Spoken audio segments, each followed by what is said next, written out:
Good afternoon, Munchkins. As always, if you like what you hear, hit the share button. If you love what you hear, hit the subscribe button. That helps me to produce a lot more of these. All right, let's get into it. Of late, it seems that our country has suddenly become infested with communists. They're sprouting up everywhere like weeds in Oregon in the springtime. We know what causes weeds in Oregon: fantastic soil, spring weather, sunshine, right? In the month of May, you add that in, shake vigorously, and voila, you got a ton of weeds. Now we know what causes weeds. Now that we know that, we begin the process of figuring out how to prevent them from growing. We ought to apply that same thought process to the prevention of growing communists. We know that the social environment that grows communists. Once we know that, then we begin the hard work of eradicating the environment from the body politic that allows these things to grow. Unless and until we do this, our beautiful American garden will be filled with these nasty, thorny communists. But before we hop into that discussion, a history lesson's in order. By now you know you're not getting out of here without a history lesson, right? So during the Jurassic period, when I was in the 8th grade back in the 70s, I developed a fascination with communism. I'm not quite sure why. It may have been the realization that we are in a Cold War and that the world's two superpowers had thousands of nuclear weapons aimed at each other's largest cities. It may have been the realization that two 25-year-old fighter pilots, Russians flying MiGs and Americans flying F-16s within 100 yards of each other, could get antsy and set off World War III. Now that sounds unlikely until you remember the fact that 19-year-old Serbian Gavrilo Princip shot the Archduke Franz Ferdinand and single-handedly launched World War I, World War II, the Bolshevik Revolution, the disintegration of 5 empires, and the Cold War itself. Without the actions of a hot-headed 19-year-old Serbian terrorist in the summer of 1914, we don't get Lenin, Hitler, Stalin, Pol Pot, Ceausescu, Mao Zedong, and a host of other 20th century monsters. We don't have the assassination of Tsar Nicholas II and his entire family. We don't have the formation of Israel or the Cold War itself. Roughly 25% of the Cambodian population doesn't get wiped out in the 80s by Pol Pot in the killing fields. We don't have the Bolshevik Revolution, the Vietnam War, or the Korean War. We don't have the Berlin Airlift, the Berlin Wall, Tiananmen Square, or 9/11. Peru's shining path would not have been around to slaughter roughly 100,000 Peruvians in the late 1980s. Over 200 million people would not have been slaughtered in the 20th century, but for Mr. Princip shooting the Archduke that summer day back in 1914. Now, would all of that have happened if the Archduke's driver had not taken a wrong turn that summer day in Sarajevo?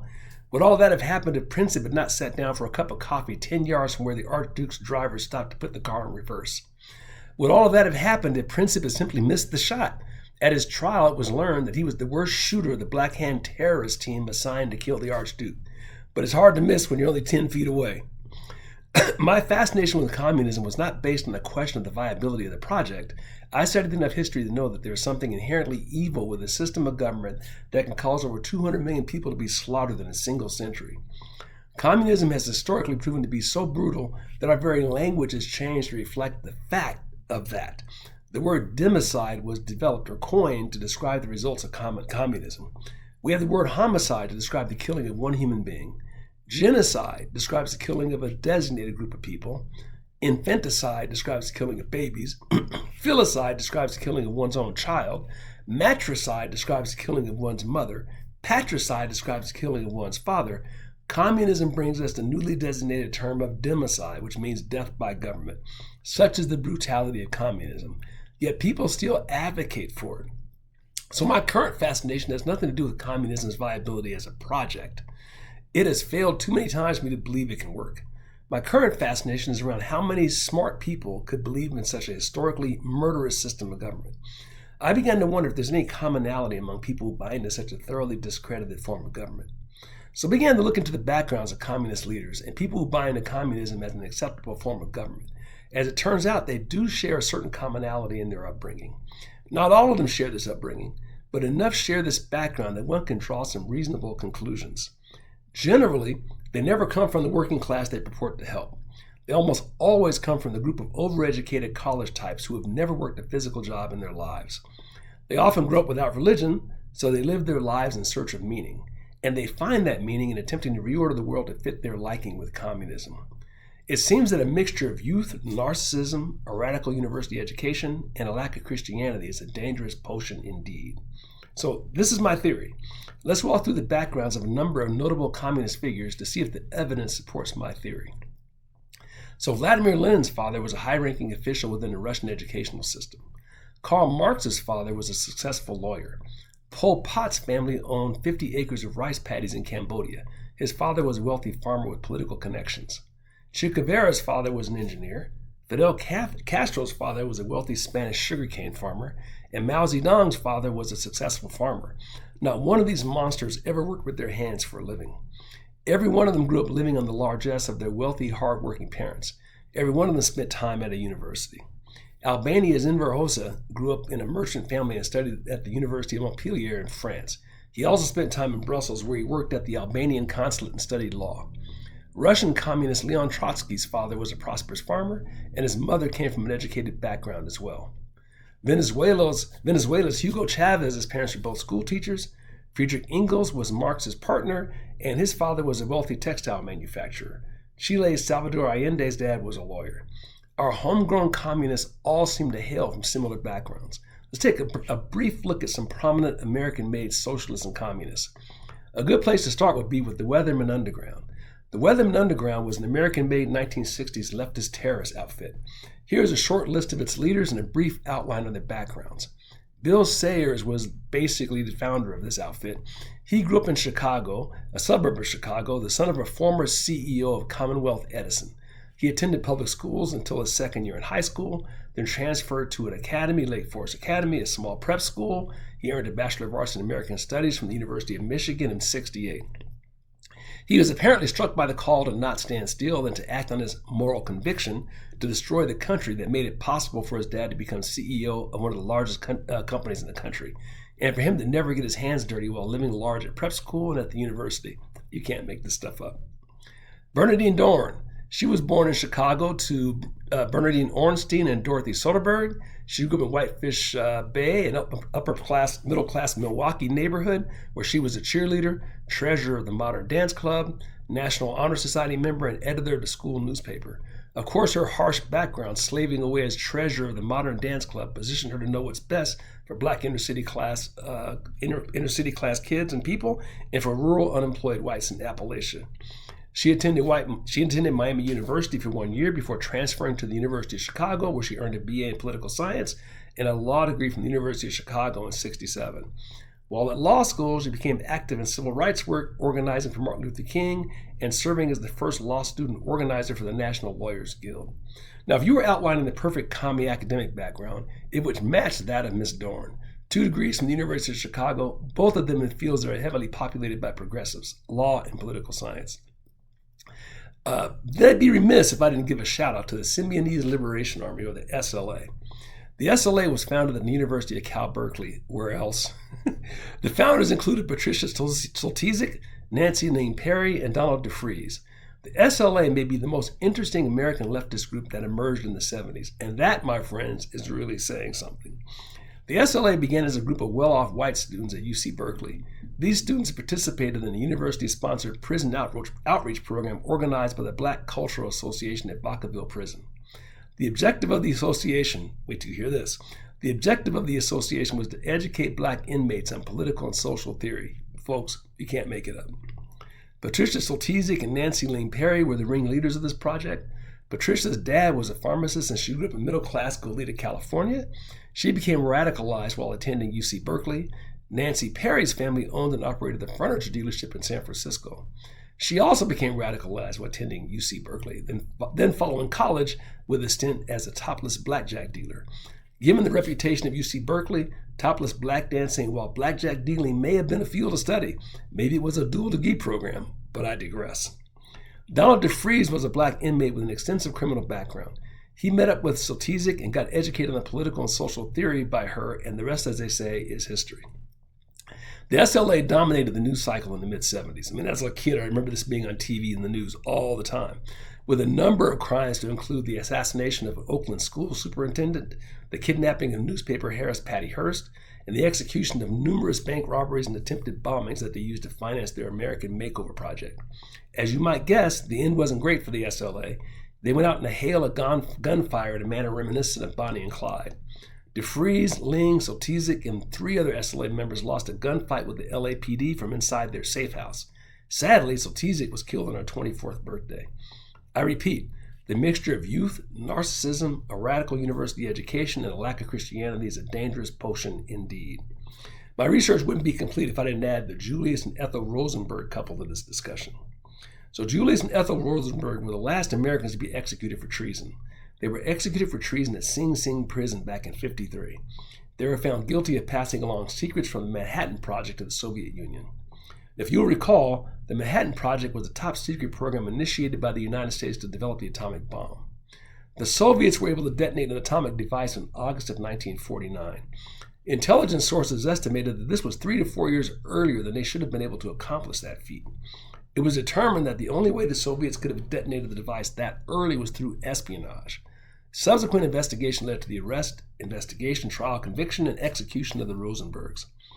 The background of Julius and Ethel Rosenberg once again fit the lethal potion for radicalism that I described earlier. Julius Rosenberg was an electrical engineer who joined the Young Communist League while attending school at City College, New York. Ethel Rosenberg grew up amidst Depression-era poverty and became radicalized, participating in union organizing and worker protest events while working for the National New York Packing and Shipping Company. She may be the only person I took a look at who wasn't radicalized via the university system. Let me close this research project with a brief discussion of our current crop of young radicals. They are much more sophisticated than their aforementioned predecessors. Here's what they've learned. They've learned that it is best to operate nonviolently when you're out of power. They have learned that it is better to first seize the levers of power, then become violent when the police work for them. It's brilliant. It is much better to have the police do your bidding, like Uncle Joe Stalin did, rather than to die in a blaze of glory fighting against the police like the SLA, like the Symbionese Liberation Army did. So those leaders. You have Zoran Mondambi. He's currently the mayor of New York City. He was born in '91 in Kampala, Uganda, to prominent parents. His dad was an academic and his mother was an acclaimed filmmaker. This dude is well acquainted with the silver spoon. Alexandria Ocasio-Cortez, who is currently a congresswoman from New York. Her father was an architect. She attended college and worked on Bernie Sanders' political campaign. Again, there's no dirty fingernails happening here. Elizabeth Warren, currently the senator from Massachusetts, grew up in a modest household where her father worked as a maintenance man and later a salesman. She went on to attend George Washington University and got a law degree at Rutgers. Law school seems to have become a virtual breeding ground for socialists in the 1970s. And I'd be remiss, of course, if I didn't mention Gavin Newsom. And there's a whole ton of others, but I'm going to stop with Gavin because this is a really fun one. Currently the governor of California. His dad was a lawyer and appellate court justice. He worked with family friend Gordon Getty to co-found a winery. Now, you might be thinking to yourself that this is an awesome American success story. You might be thinking this is a classic Horatio Alger-style rags to riches story that demonstrates that working hard and starting at the bottom is as American as apple pie. Well, that old dad disabused you of that charming notion. That's just not how it works with leftists. It turns out that Gordon Getty is the son of oil tycoon J. Paul Getty. Yeah, that J. Paul Getty. The one who was, before he died, one of the richest people in the world. Now, it's just a silly wild guess, but Newsom's winery probably had a bit of an assist getting off the ground. My guess is that this business wasn't exactly launched on a shoestring. Trust me, my friends, this is no rags to riches story. It is probably more like a riches to more riches story. Finally, there's Nancy Pelosi.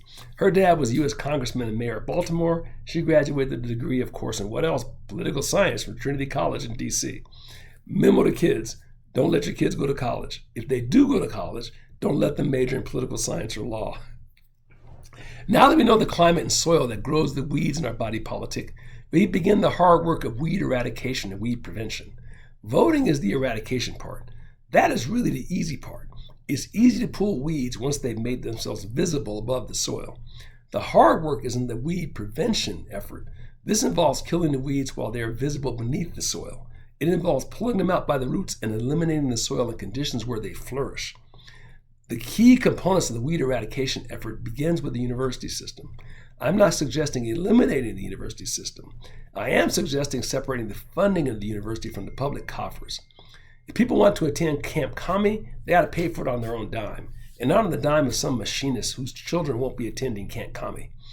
We should also make it clear to those who attend Camp Kami that it's simply not worth the cost. We've ranted in the past, and we'll do so again in the future, on what a poor return on investment colleges become for the majority of the population. As we used to say in the hood, if people knew it, they wouldn't do it. The elementary through high school system should be privatized so that parents are given a choice on how and where to spend their educational dollars. The vast majority of parents will choose schools that produce positive outcomes. They will not choose schools that produce Marxists who learn to hate God, hate their country, their parents, and each other. Or better yet, homeschool your children when possible.